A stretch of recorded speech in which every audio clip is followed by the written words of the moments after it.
காலனித்துவ ஆட்சியின் போது மலாயா இந்தியர்களின் தோட்டப்புற வாழ்க்கையை நாட்டுப்புற பாடல்களின் வழி மக்களுக்கு கொண்டு சேர்க்கும் முயற்சியாக ஆராரோ ஆரிராரோ இசை ஆவணப்படம் தயாராகி வருகிறது.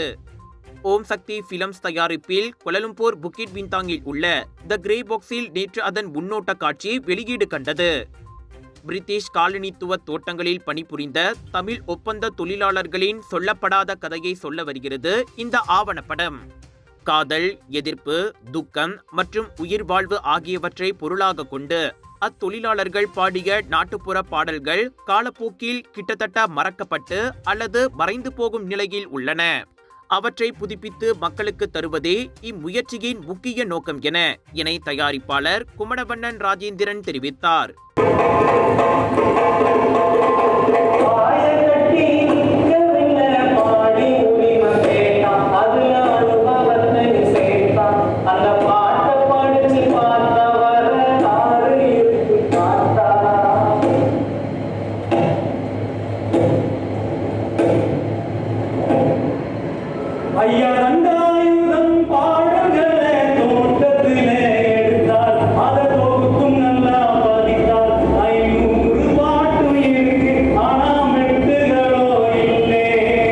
வரும் செப்டம்பர் தொடங்கி அடுத்த ஆண்டு மார்ச்சில் இத்திட்டம் நிறைவடைய இலக்கு வைக்கப்பட்டுள்ளது. தமிழகத்தை சேர்ந்த நாட்டுப்புற இசை கலைஞர்களின் ஒத்துழைப்பிலும் பாடல்களுக்கு உயிர் கொடுக்கப்பட உள்ளதாக இயக்குனர் கோகுலராஜன் ராஜேந்திரன் கூறினார்.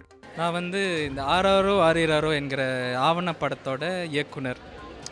ஸோ இன்று இங்கே என்ன நடக்குதுன்னா, இந்த ஆவணப்படம் இருக்குல்ல, அதை பற்றி நான் கொஞ்சம் சொல்ல வேண்டியது இருக்குது. அதாவது தோட்டப்புறங்களில் தமிழர்கள் நாட்டுப்புற பாடல் பாடியிருந்திருக்காங்க.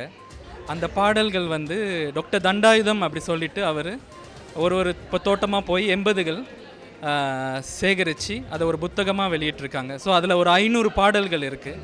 ஆனால் அந்த பாடல்களோட வரிகள் மட்டும்தான் இருக்குது, மெட்டுகள் இல்லை. ஸோ எங்களோட ப்ராஜெக்ட் என்னென்னா, இந்த 500 பாடல்களில் 15 பாடல்களை தேர்வு செய்து அதுக்கு என்ன மெட்டாக இருந்திருக்கும், நம் முன்னோர்கள் பாடின தோட்டத்தில் பாடின மெட்டுகள் என்னவா இருந்திருக்கும் என்ற ஒரு முயற்சியில் நம்ம இறங்கியிருக்கோம். நேற்றைய நிகழ்வுக்கு பிறகு 4வது மாடியில் ஒரு மினி கண்காட்சியும் நடைபெற்றது. இதில் தமிழ் நாட்டுப்புற பாடல்களின் வரிகள், புகைப்படங்கள், காப்பக பொருள்கள் உள்ளிட்டவை காட்சிப்படுத்தப்பட்டன. மலேசிய இந்தியர்களின் வழியை பதிவு செய்யும் இந்த இசை ஆவணப்பட முயற்சிக்கு நிதி திரட்டும் இயக்கமும் தொடங்கப்பட்டது. மொத்த பட்ஜெட்டான 2,97,801 ரிங்கெட் தொகையில் இதுவரை 60 விழுக்காட்டை திரட்டிவிட்டதாகவும் எஞ்சியவற்றை பொதுமக்களிடம் இருந்து எதிர்பார்ப்பதாகவும் குமணவண்ணன் வணக்க மலேசியாவிடம் கூறினார்.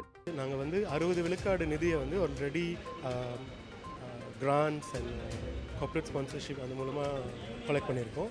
அந்த மீதம் இருக்கிற 40 விழுக்காடு மக்கள், இது ஒரு கம்யூனிட்டி பேஸ்ட் ப்ராஜெக்டாக இருக்கிறதுனால மக்கள்கிட்ட சப்போர்ட் தேடலாம் அப்படின்றது தான் இந்த நிகழ்ச்சி இங்கே ஆர்கனைஸ் பண்ணியிருக்கோம். வரலாற்று பூர்வமான ஒரு நிகழ்வாக நான் பார்க்குறேன். ஏன் அப்படின்னா, இங்கே மலேசியாவில் உள்ள இந்தியர்களுடைய ஆவணம் சரியான படைப்பில் நிறைய இடத்துல இல்லை. இதை ஒரு ஆவண படமாக எடுக்கிறதுக்காக இந்த ஒரு முயற்சி பண்ணிகிட்டு இருக்காங்க. அதனால் இன்றைக்கி நிதி திட்டத்துக்காக அந்த முயற்சி பண்ணுறாங்க. அதனால் ஒரு பெரிய ஒரு நல்ல ஒரு நிகழ்வாக நான் பார்க்குறேன்.